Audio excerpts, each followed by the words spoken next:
ఈ రోజే డౌన్లోడ్ చేయండి, మీ ఫేవరెట్ షోస్ చూడండి. దేవుళ్ళలాంటి మనిషి ఆయన. లేకపోతే అసలు మనం ఎక్కడా, ఆయన ఎక్కడా?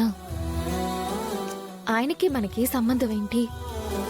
కానీ ఆయన నా కోసం, నీ కోసం నిలబడ్డారు.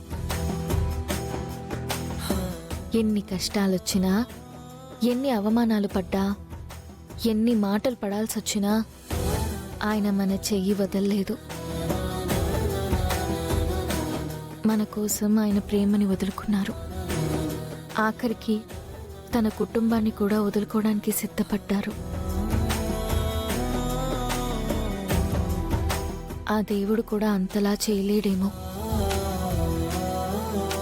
నేను ఏ పూజ, ఏ తపస్సు చెయ్యకపోయినా గౌతమ్ గారు ప్రత్యక్ష దైవంలా ప్రతి క్షణం మన వెంటున్నారు. మనం ఆ దేవుడు మొక్కు చెల్లించుకోవాలిరా.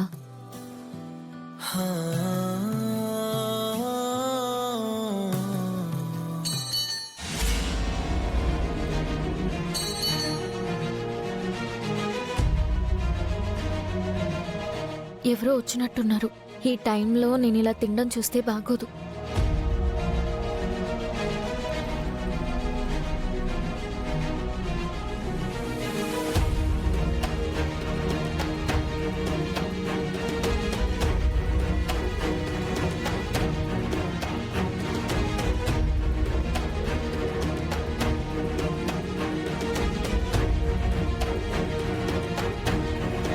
ఎవరూ కనిపించలేదు.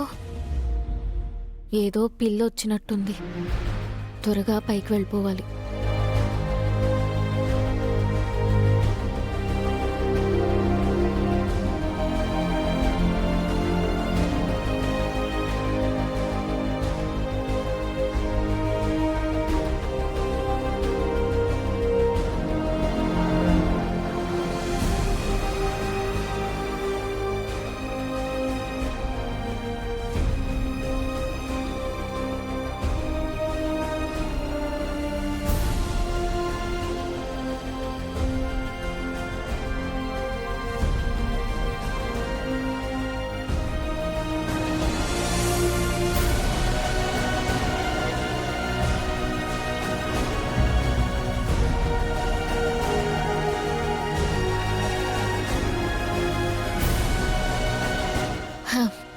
అమ్మయ్యా, నేను కిందకి వెళ్ళి రావడం ఆయన చూడలేదు.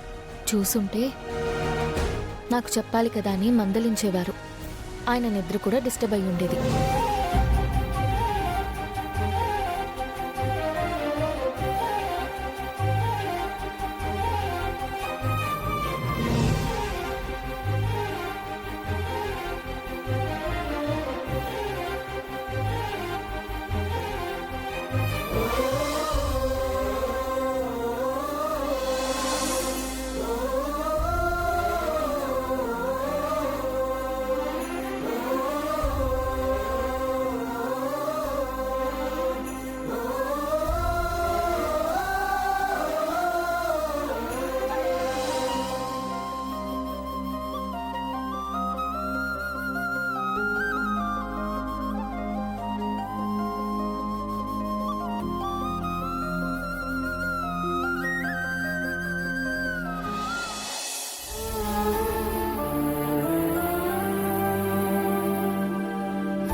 అంటే అర్ధరాత్రి నేను లేచి వెళ్ళి సున్నుండలు తిండో ఆయన చూసారా? రాత్రికి రాత్రి నాకు కావలసినవన్నీ ఇలా తీసుకొచ్చి పెట్టారు.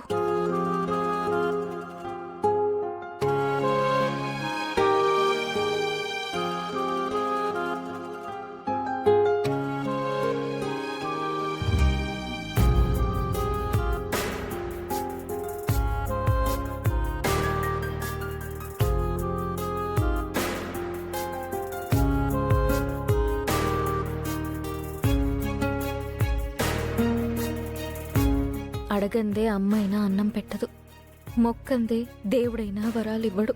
కానీ మీరేంటండి, నేను నోరు తెరిచి ఏది అడక్కపోయినా నా కోసం ఇంత చేస్తున్నారు.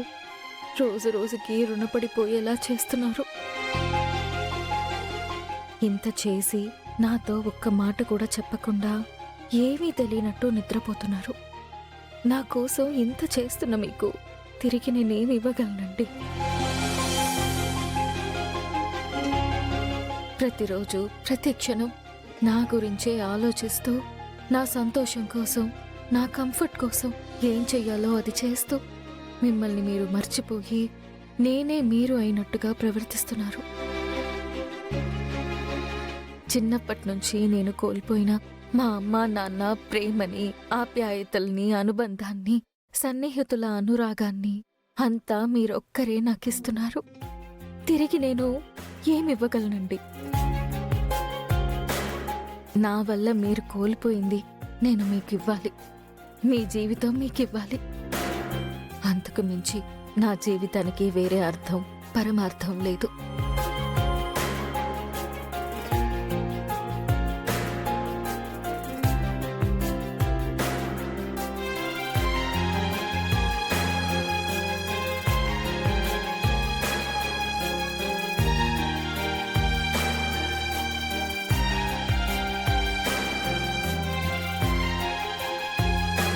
అదితి దగ్గరికి వెళ్ళి ఇందిరాగారితో పెళ్లి క్యాన్సిల్ చేసుకోమని ఎలా అయినా ఒప్పించాలి.